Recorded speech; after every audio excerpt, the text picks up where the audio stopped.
sebagai bukti bahawa malaikat terus-terusan berdoa, memohon ampun, ada beberapa amal yang menjadi bukti yang disebutkan oleh Nabi yang tidak mungkin berbohong, iaitu tentang doa-doa dan ampunan-ampunan dari malaikat untuk kita. Yang pertama, iaitu malaikat senantiasa meminta ampun untuk orang-orang yang beriman, bertaubat dan istiqamah dalam taubatnya. Dan ini bisa kita lihat di dalam ayat Allah Subhanahu wa taala, iaitu surat Al-Ghafir ayat 7. Allah Subhanahu wa taala menceritakan tentang keadaan malaikatnya yang menyibukkan diri memohon ampun untuk kita, yaitu orang-orang yang beriman, bertaubat dan istiqamah dalam taubatnya. Allah mengatakan allazina yahmiluna al-'arsy, yaitu malaikat-malaikat yang memikul arasy, wa man haulahu yusabbihuna bihamdi rabbihim, dan orang-orang yang berada, malaikat-malaikat yang berada di sekeliling arasy, mereka terus bertasbih kepada Allah Subhanahu wa taala. Wa yu'minuna bihi wa yastaghfiruna lilladzina amanu. Jadi mereka itu beriman kepada Allah, juga mereka senantiasa memohon ampun kepada orang-orang yang beriman. Mereka beriman, mereka pun memohon ampun kepada orang-orang yang beriman. Apa kata mereka? Mereka mengatakan, Rabbana wasi'at kulla syai'in rahmatan wa ilma. Ya Allah, ya Tuhan kami, dengan rahmat dan ilmu yang ada pada dirimu, ya Allah, yang meliputi segala sesuatu. Faghfir lilladzina tabu wattaba'u sabilaka wa qihim azabal jahim. Malaikat berdoa, ya Allah, dengan segala kekuasaanmu, dengan segala ilmumu, maka mohon ampunlah. Kami mohon ampun, atau ampunkanlah, berilah ampunan kepada siapa? Lillazina tabu, kepada orang-orang yang bertaubat, wattaba'u sabilaka, dan selalu mengikuti agamamu, jalan-jalan dalam agamamu. Wa qihim azabal jahim, jagalah mereka dari azab neraka jahim. Itu doa malaikat untuk kita. Makanya orang-orang yang bertaubat itu di dalam doa malaikat. Tapi dengan syarat dia mendapatkan syarat-syarat taubat. Kita ingin menegaskan baru disebut taubat ketika terpenuhi syarat-syarat taubat. Syarat taubat itu diantaranya adalah ikhlas, lakukan ikhlas karena Allah. Jadi bukan karena ingin dipilih kembali, jadi ikhlas karena Allah. Kemudian lakukan al-azam, niat yang kuat untuk bertaubat sampai seumur hidup. Lalu kemudian an-nadam, merasa menyesal di atas semua perbuatan masa lalu. Jadi penyesalan yang sangat kuat, asal dibicarakan maksiat itu mengalir air matanya. Seperti Umar bin Khattab, mengalir air matanya di saat mengingat kebodohannya di masa jahiliyah, keburukannya di masa jahiliyah. Kemudian al-iqla', lepaskan dosa. Jangan buat lagi dosa itu. Sekalipun jangan buat lagi dosa itu. Dan kemudian yang terakhir, lakukan segera sebelum matahari terbit dari sebelah barat dan nyawa kita berada di tenggorokan. 5 syarat itu dapat, maka kita mati dalam keadaan taubat. Di dalam proses taubat itu, kita diminta ampun oleh malaikat. Malaikat yang minta ampun. Kan tidak mungkin Allah tidak terima dari makhluk yang terbaik yang pernah dia cipta melalui ketaatan. Ya, makhluk yang paling taat. Manusia baik, tapi manusia ada yang taat, ada yang tidak. Nah, mereka yang meminta ampun. Dan yang lebih dahsyat lagi, ketika Allah sambung ayat ini, ternyata mereka tidak hanya meminta ampun untuk orang yang taubat itu. Mereka meneruskan doa mereka untuk keluarga orang-orang yang saleh dan taubat itu. Lalu mereka berkata dalam surah Ghafir ayat 8, mereka mengatakan, Rabbana wa adkhilhum jannati adn allati wa'adtahum wa man salaha min abaihim wa azwajihim wa zurriyatihim innaka antal azizul hakim. Malaikat menyambung doanya untuk kita, kata malaikat, ya Allah, masukkanlah mereka ke dalam surga Aden. Ya, surga Aden yang engkau telah menjanjikan untuk mereka. Dan orang-orang yang saleh dari bapa-bapa mereka, min abaihim, dari bapa-bapa mereka, wa azwajihim, dan pasangan-pasangan hidup mereka, wa zurriyatihim, dan turunan-turunan mereka. Jadi malaikat minta doa level atas, bapa-bapaknya masukkan semua, ya Allah, ke dalam surga Aden, ya, dari orang-orang yang saleh. Lalu isteri-isteri mereka, untuk para isteri, malaikat minta suami mereka. Wa zurriyatihim, anak-anak mereka masukkan, ya Allah, ke dalam surga. Itu doa malaikat. Yang kita sendiri enggak pernah doa untuk isteri, Pak. Pernah kita doa untuk isteri, ya Allah, masukkanlah istriku ke dalam surga. Ada, Pak. Jarang, kadang-kadang. Sekali-sekali waktu satu Muharram. Sekali-sekali tiga. Tapi yang meminta langsung kadang-kadang jarang. Kecuali orang-orang yang sudah terbiasa memohon ampun untuk keluarganya. Ini di mulut malaikat tidak pernah alpa. Kalau untuk orang tua kita sering. Untuk isteri ada, tapi mungkin jarang. Untuk anak-anak, ini perlu dibiasakan. Nabi Ibrahim berdoa, Rabbi habli minas salihin. Meminta turunan saleh. Masya Allah. Dari turunan Ibrahim, semua saleh dengan doa itu. Kita ini lupa minta itu sama Allah. Kita minta anak, tidak meminta yang saleh. Maka diberi anak yang menjadi penyakit bagi kita, yang mempermalukan kita. Kita minta anak, alhamdulillah diberi anak. Cuma lupa kita sematkan kalimat menyejuk, ya Allah, nejuk yang saleh. Jangan kasih yang membuat kami malu, membuat kami sakit kepala. Kita enggak minta itu. Makanya Allah kabulkan, diberi anak. Ujung-ujungnya kita menderita gara-gara dia. Dan ini perlu menjadi sebuah peringatan bagi kita. Bahawa doa itu lebih dahsyat kekuatannya daripada usaha. Itu lebih dahsyat kekuatan doa. Dari ayat ini, kita ini akan berkumpul dengan keluarga besar kita kembali di surga. Kalau kita menjaga kesalehan itu. Makanya, nasab saleh itu perlu dijaga. Nasab orang saleh perlu dijaga. Kenapa? Orang-orang yang memulai perbuatan maksiat dengan zina, lalu kemudian istrinya, anaknya meneruskan mengulang kembali perbuatan itu. Terus mengalir keburukan, terus mengalir keburukan. Ini berefek jauh. Berefek jauh. Tapi orang-orang yang saleh, itu meneruskan keturunan yang saleh. Yang saleh itu keluarga besar satu dikumpulkan oleh Allah dalam surga.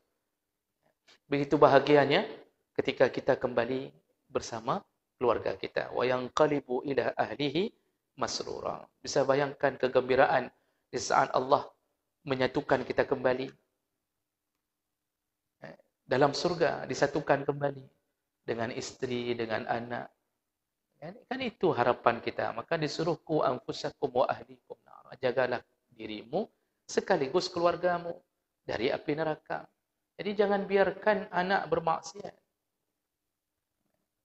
Karena dia yang menyeret kita ke neraka. Kalau anak bermaksiat, kita tahu diri seharusnya bahwa ada apa sehingga Allah membuat keadaan kita begini. Mohonlah doa kepada Allah agar anak kita yang sudah maksiat taubat, yang belum bermaksiat jangan jatuh dalam maksiat. Sekali kita bela anak ketika bermaksiat, tunggulah kemenangan dia dapatkan dan dia akan mengulangi maksiatnya. Dan tunggu ancaman Allah tentang orang-orang yang membela maksiat. Karena di antara orang yang terlaknat adalah awa mu'athiman, iaitu pembela maksiat. Jadi kita karena supaya nama kita tidak hancur, Kita membela, oh, enggak mungkin anak saya begitu, enggak mungkin istri saya begitu. Kami orang baik-baik, padahal anak sudah jelas-jelas. Jelas-jelas anak bermaksiat, kita masih terus berusaha membela. Anak kita mungkin menang, dibela oleh ayahnya dan ibunya. Tapi ingat, anak kita akan kembali melakukan maksiat dengan kemenangan yang dia terima. Dan laknatlah atas kita pembela-pembela maksiat ini. Maka Bapak Ibu yang Allah muliakan, malaikat ternyata mendoakan orang-orang beriman, lalu orang-orang yang taubat dan istiqamah dalam taubatnya. Sedangkan kita saja kadang-kadang enggak kita doakan anak kita yang sudah taubat agar tetap dalam jalur taubat, enggak kita doakan. Ya. Tapi malaikat tidak berhenti. Maka lebih hebat malaikat memohon ampun daripada kita. Kemudian yang kedua, contoh atau bukti malaikat itu benar-benar memohon ampunan dan berdoa untuk manusia, yaitu malaikat meminta ampun kepada orang-orang yang salat subuh dan asar berjamaah. Ini berdasarkan hadis Nabi sallallahu alaihi wasallam dari Abu Hurairah radhiyallahu anhu, an Nabi sallallahu alaihi wasallam, Rasulullah mengatakan, yata'aqabuna fikum malaikatan bil-laili wa malaikatan bin-nahar wa yajtami'una fi salatil fajri wa salatil asr. Nabi mengatakan malaikat di malam hari dan malaikat di siang hari silih berganti mengawasi kalian, dan mereka berkumpul di saat salat subuh dan salat asar. Maksudnya ketika shift diganti, mereka kumpulnya waktu ganti shift itu kumpulnya di waktu salat asar dan salat subuh. Lalu kemudian summa ya'rujul ladzina batu fikum fas'aluhum rabbahum wa huwa a'lamu bihim kaifa taraktum ibadi fayaquluna taraknahum wa hum yusallun wa atainahum wa hum yusallun. Ketika terjadi pergantian shift itu, malaikat yang naik menghadap Allah di waktu subuh dan asar ditanya oleh Allah, ketika engkau meninggalkan hambaku yang naik waktu salat asar, pulang mau melapor ke Allah, ketika engkau meninggalkan hambaku yang waktu asar, apa yang sedang mereka lakukan? Hum yusallun, mereka sedang salat ya Allah, menyembahmu ya Allah, kata malaikat. Lalu yang naik waktu subuh, mereka ditanya lagi oleh Allah, ketika engkau tinggalkan waktu subuh, apa yang mereka lakukan? Malaikat kembali jawab, hum yusallun, mereka sedang salat subuh menyembahmu ya Allah. Lalu apa yang mereka minta kepada Allah? Mereka bukan hanya memberi laporan. Di ujung hadis, diriwayatkan dalam hadis riwayat Ahmad, Bukhari, Muslim dengan derajat yang sahih, mereka menyambung, fayaqulun, lalu mereka berkata, faghfir lahum yaumaddin. Ya Allah, orang-orang yang salat asar, yang salat subuh yang kami tinggalkan tadi, ya Allah, sedang berjamaah menghadapmu, maka ampunkanlah dosa mereka sampai hari kiamat. Itu permohonan malaikat. Kita kalau jadi security, waktu shift, ada kalimat dari security, waktu lapor sama komandan, itu yang sudah ganti waktu subuh, yang urung-urung tengah pergi pegang. Kata komandan security, itu kamu tinggalkan waktu shift tadi, orang-orang di masjid sedang ngapain? Sedang solat. Ada kalimat dari security, nepa ampun ya Allah, nepa ampun orang itu, dia bermohon-mohon. Enggak ada, cuma sekedar laporan. Tapi malaikat menyempatkan kalimat ampunan, ya Allah, ampunkanlah mereka yang sedang salat asar berjamaah, ampunkanlah mereka yang sedang salat subuh berjamaah. Begitu malaikat untuk kita. Cuma karena kita enggak dengar, kita sering meremehkan malaikat. Kita sering tidak beradab pada malaikat. Yang malaikat enggak suka kita pelihara. Contohnya apa? Disebutkan dalam hadis. Malaikat itu paling tidak suka dengan orang yang bau mulutnya dengan bau-bauan dari bawang merah, bawang putih.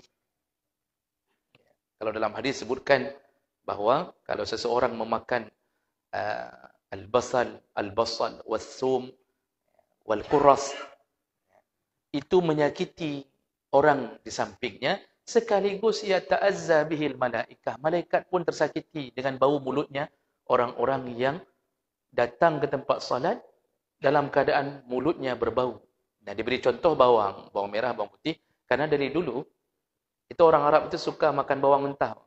Tapi sekarang kalau mereka makan ayam panggang, itu di sampingnya temannya itu tomat, bawang mentah, daun bawang. Itu Di samping ayam itu sampai sekarang gaya makan begitu. Dari dulu begitu. Roti mentah-mentah begitu. Nah, setelah itu kadang-kadang ada yang tidak sikat gigi menuju ke tempat salat. Padahal makanan terakhirnya bawang. Ketika masuk ke masjid, malaikat tidak mau dekat dengannya. Kenapa? Ketika dia ucapkan apapun dari mulutnya, tercium aroma bawang. Yang di samping mau pindah, takut tak dapat jamaah. Padahal cukup sakit hati kan. Sekali dia ucap Al-Fatihah, kita harus diam dulu Al-Fatihah kita. Bau sekali mulutnya. Malaikat pun tersakiti. Tapi itu pula yang kita lakukan. Hari ini mungkin orang jarang makan bawang. Karena gaya hidup kita bukan dengan bawang. Orang-orang kita kan tak sering begitu. Paling kita acar. Acar pada mie. Itu paling kita sering. Tapi yang mentah-mentah kan jarang kita bukan seperti orang-orang. Tapi kita ganti dengan apa? Dengan rokok. Hana ada baju bawang katanya, ada baju bawang putih. Dah gantung rokok. Jadi setelah azan duduk di teras merokok. Dari hambu hina. Duduk masak saham. Begitu kawan, baru rokoknya dipuji di lantai. Saking tidak mulia rokok dengan kakinya. Berada di dengan kakinya dia di bawah sepatunya dia puji kau saja. Saya serius ni enggak tahu ni. Diinjak-injak pokoknya itulah kan? Masya-Allah, mulut berbau masuk ke dalam. Orang samping enggak sanggup tahan, menyesal berdiri di sampingnya. Malaikat tidak mau mendekat. Tidak mau mendekat. Tapi itu pula yang kita kerjakan, bangga lagi. Seakan-akan merasa jantan. Jadi kalau gaya sudah rokok di mulut satu, kemudian bawa motor, ini rokok ni enggak lepas ni sampai di atas motor pun merasa jantan. Merasa hebat. Ini pekerjaan kita. Nah, jadi jemaah melakukan Allah Subhanahu wa taala, jangan sakiti malaikat karena malaikat paling sayang kepada kita. Jadi ini perlu dicamkan. Kita ini berhadapan dengan hal yang gaib. Enggak nampak tapi ada. Enggak nampak tapi ada. Nah, coba bayangkan malaikat sempat-sempatnya memohon ampun kepada yang salat subuh dan salat asar. Dalam hadis ini salat subuh dan salat asar. Sebenarnya semua salat mereka minta ampun.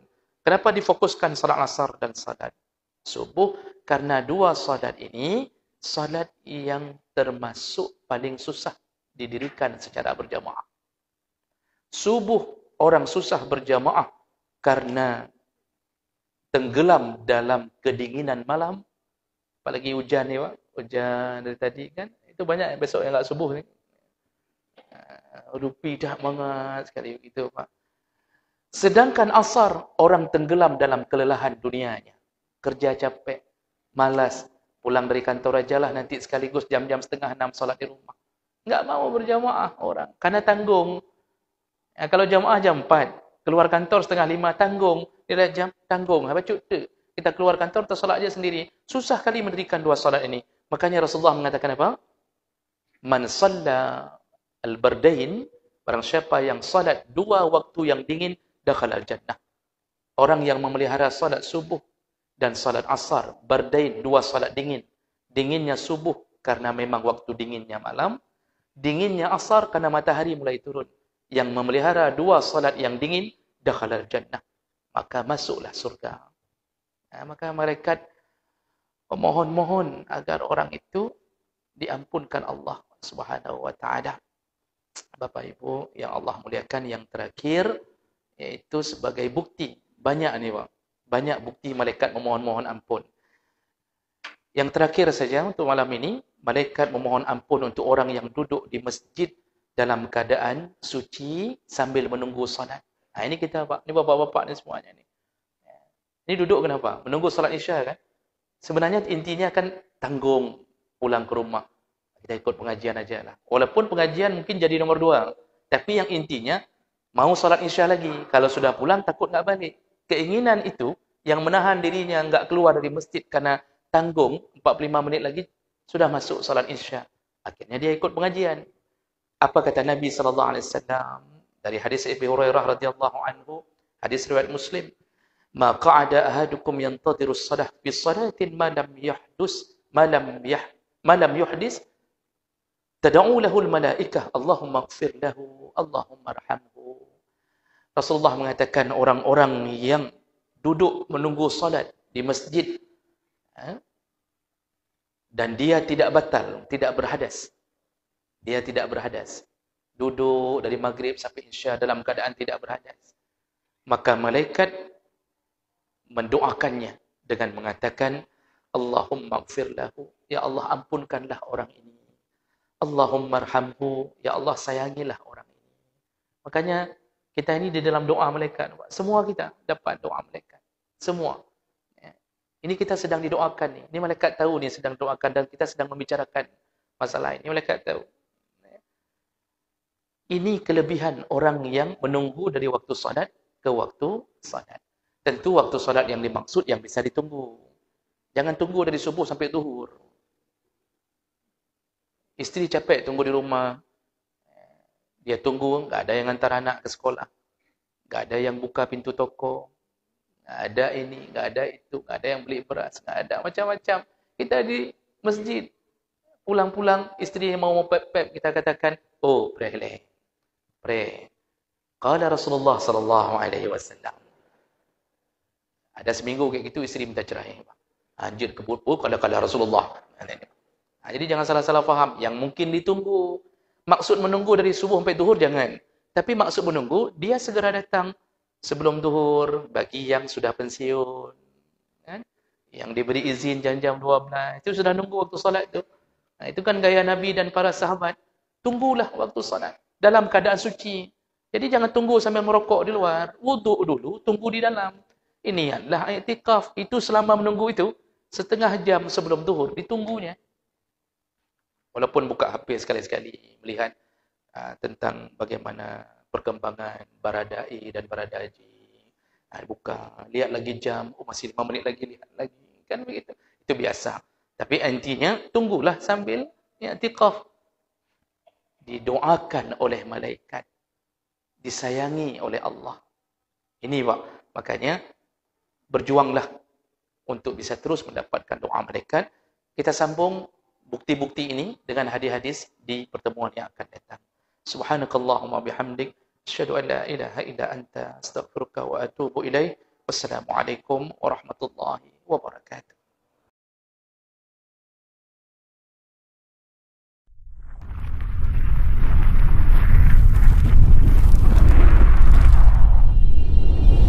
Thank you.